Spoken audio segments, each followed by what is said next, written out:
We're just going to kill people that are bringing drugs into our country. Okay? We're going to kill them. Continue our coverage this evening of the local state employee who was arrested and terminated from his position after several kilograms of suspected cocaine were seized. And I have a look at what happened in court today. 8 kilograms of cocaine found inside the governor's own office. Carried. Did they just say the governor's office? Bro, you got kilos in your office? What you think you John Gotti? You think you untouchable? Bruh, tell me you did not have 8 kilos of cocaine in your governor's office, bruh. Man, what's wrong with y'all, man? The man appointed to represent the state's western region. This wasn't a cartel warehouse. This was the seat of public trust, turned into a supply line. This wasn't an outside threat. This was betrayal wearing a government badge. If you want to see how deep the rot goes, we go deeper. A child knows what that meant. If you're the FBI director and you don't know what that meant assassination. And it says it loud and clear. He's a dirty cop. At 5:12 a.m., the streets of Springfield, Massachusetts were still quiet. The hallways were quiet. The Springfield State Office building was breached. The DEA, backed by FBI tactical units, moved through the hallways like a shadow cutting through stone. No screams, no warnings, just steady footsteps and the cold weight of what they knew they were about to find. A steel door broke open with a loud bang. The sound echoed through the office like thunder. Inside, stacks of job briefs and framed photos sat on desks, symbols of public trust. But trust had been broken. On the conference table lay a sealed courier box. But when the agents opened it, the truth stabbed them like a knife to the heart. 8 kilograms of pure cocaine, a 9mm pistol, and an envelope containing $38,500 in cash. Man, what kind of operation was y'all running at the governor's office, man? Then it had to be a black dude, man. Did it have to be a black dude, man? Black people, come on, man. Y'all making us look bad out here.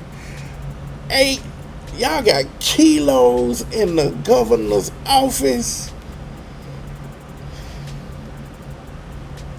I'm ashamed to be black right now. And standing at the desk, the man in handcuffs was Lamar Cook, Deputy Director of the Governor's Office of Western Massachusetts, a man paid to serve the public, a man who had spoken of integrity on camera. But now he was caught with enough cocaine to supply several cities. This betrayal was deeper than any drug bust, because when the people who were supposed to protect the system began poisoning it. If you're still watching, you understand this isn't about drugs, it's about infiltration. Comment I see, so I know you're following. So this man just thought he was Big Meech. Man, you done went from being governor to being Big Meech. Man, what is wrong with y'all, man? This man got a whole operation going on in the governor's office. I'm still stuck on that. Bro, you ain't take that shit to your house? Nothing? You act like them folks can't come in the governor's office? Bro, you tripping right now, bro. You tripping, bro.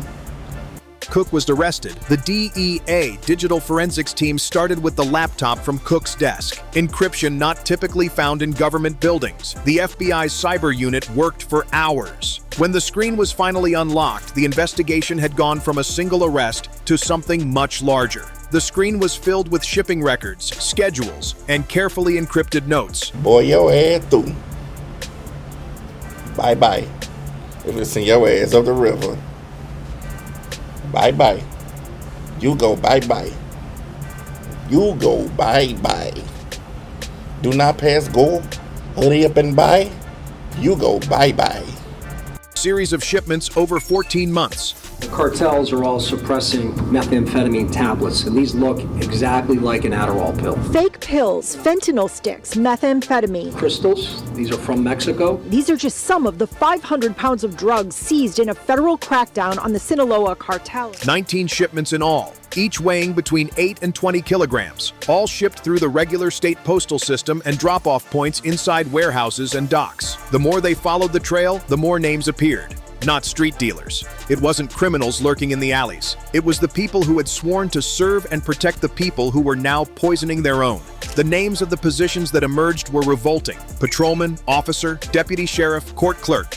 Each played a role. Together, they formed a subterranean chain, a network built to move cocaine quietly through Massachusetts neighborhoods, schools, and homes. The agents traced the supply chain, and what they discovered was chilling. Shipments were scheduled during government business hours. FBI operation ended in dozens arrested, including police officers, sheriff's deputies, and 2 sheriffs. Packages were routed through the State House mailroom. Evidence was routed through state-owned municipal storage facilities. The cocaine didn't originate in Massachusetts. It came from a violent criminal gang operating throughout the Northeast corridor known as La Nueva Sangre, a paramilitary drug syndicate operating from New York to Maine.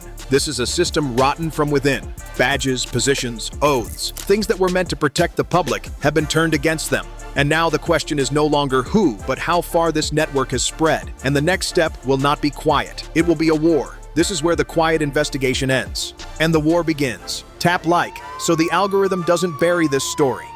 At 3:50 a.m., inside a federal command post just outside Worcester, a digital map of Massachusetts glowed with red markers. Each marker represented a location connected to the network: storage units, safe houses, parking lots, and distribution apartments suspected of housing gang members nestled among otherwise normal neighborhoods. At 4:03 a.m., a single message appeared on a secured screen: Action, all units. Then things began to move. Across the 5 boroughs, FBI, DEA, and state tactical teams deployed simultaneously. 14 targets, 14 minutes, no warning, no escape. In Lowell, armored vehicles stopped outside a 2-story auto shop. Agents lined up at the door. A white flash of intruder mind, the steel door swung inward. Inside, 3 men reached for their weapons, intending to fight back, but they had no chance. Stun grenades exploded, echoing like thunder, stuck inside the concrete walls. At the same time, in Springfield, a warehouse disguised as an agricultural distributor hid something else entirely. Underneath the tarps, 200 pounds of cocaine and 90 pounds of fentanyl, wrapped, sealed, ready for shipping. The operation didn't stay silent for long. In Worcester, a surveillance camera in the garage picked up movement. Within seconds, the suspects had grabbed their rifles and were trying to flee through the back alley. A Black Hawk helicopter passed overhead, its rotor blades shaking the roof. A voice thundered over the loudspeaker: "Drop your weapons! You're surrounded!" The suspects were still firing. Yo, I can't believe what I'm hearing. This shit sound like a GTA game. Man, these folks got all this stuff. Yo, bro, you going under the jail, bro. And not only that, you finna have to snitch on these folks. Man, 1.2 tons of drugs. Oh, it's finna be some people die behind this. Allegedly. Oh yeah, it's going down after this. Oh yeah, somebody lost a whole lot of money, and they are not gonna be happy about it. Telling you that right now. The alley erupted into close combat. Muzzle flash lit up the brick walls. Burns splattered on the sidewalk. A DEA agent ducked behind a wall. 2 FBI agents advanced, disciplined and deliberate. Short bursts, controlled breathing, no panic. After 9 minutes, the street fell silent. The 3 suspects lay motionless. 2 surrendered, their hands shaking as they realized the escape routes they had relied on were gone. By sunrise, the scale of the operation was undeniable. 47 arrests, 1.2 tons of drugs seized at multiple locations, 129 guns, including illegally modified rifles and foreign imports. Dozens of phones and encrypted ledgers filled with encrypted initials and payment logs. News helicopters circled overhead. Residents watched from their windows. And across the state, one truth was inescapable. This was no small operation. This was an empire operating right next to homes, schools, businesses. And now, for the first time, it was bleeding. But the raid did something else. Those traces were about to reveal the entire map of the underground network. If you're still here, you're the kind of person who doesn't look away.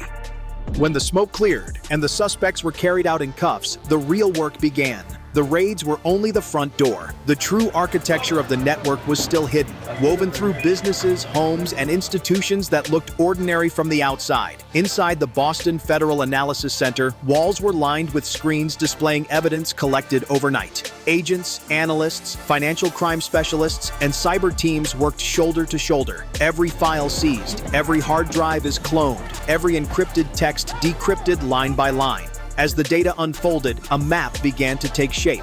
Not a map of streets, a map of power. 4 primary distribution corridors ran through Massachusetts, disguised inside legitimate logistics companies. Their trucks moved produce, hardware, construction supplies, anything that allowed sealed containers to go unquestioned. The cocaine Cook received was only one endpoint in a pipeline stretching from the Mexican border, through Ohio, into New York, and finally settling in Boston's commuter belt. Then came the storage network. What appeared to be community food warehouses were in reality cold storage fronts. Behind stacks of frozen vegetables were brick-sized drug packages marked with coded symbols indicating purity level and destination.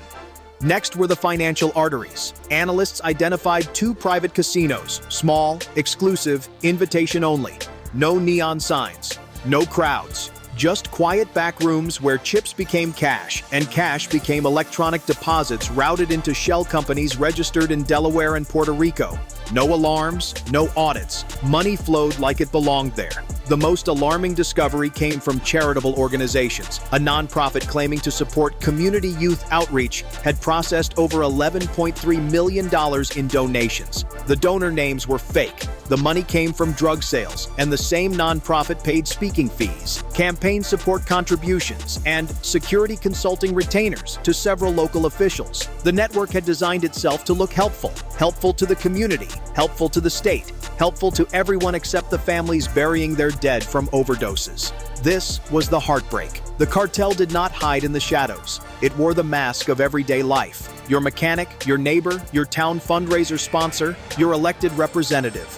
This was how it survived, not through violence alone, but through trust, bought silently.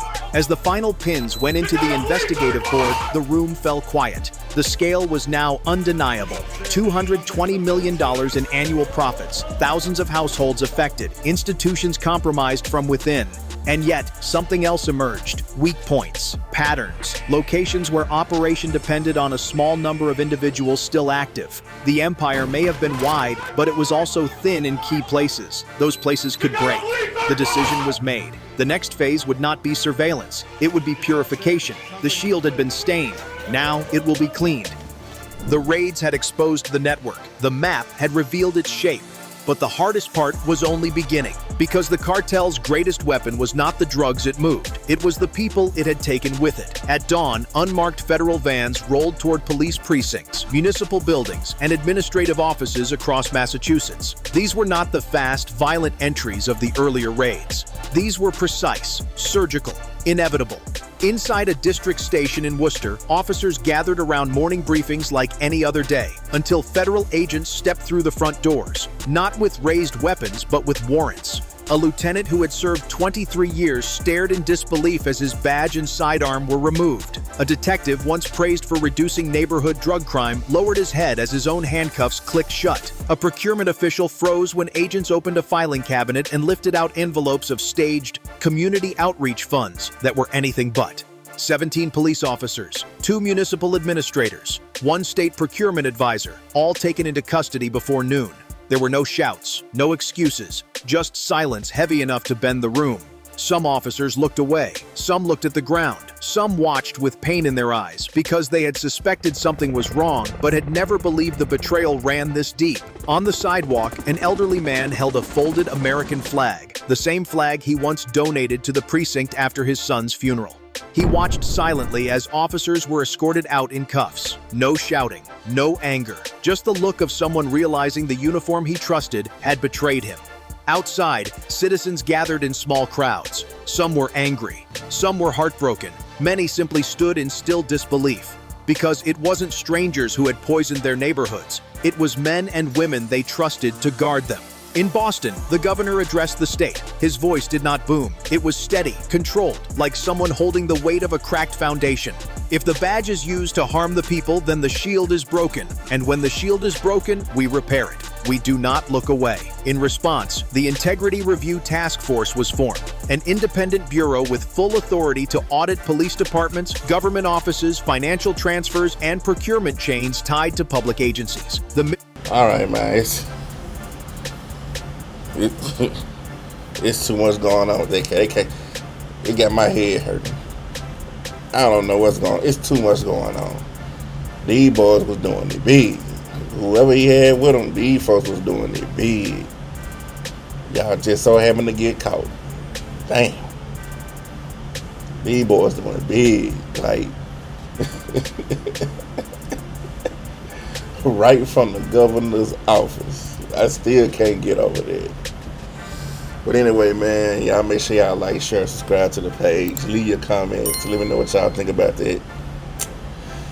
It's your boy, Avid King Media. Streets Want to Know TV. I'm out.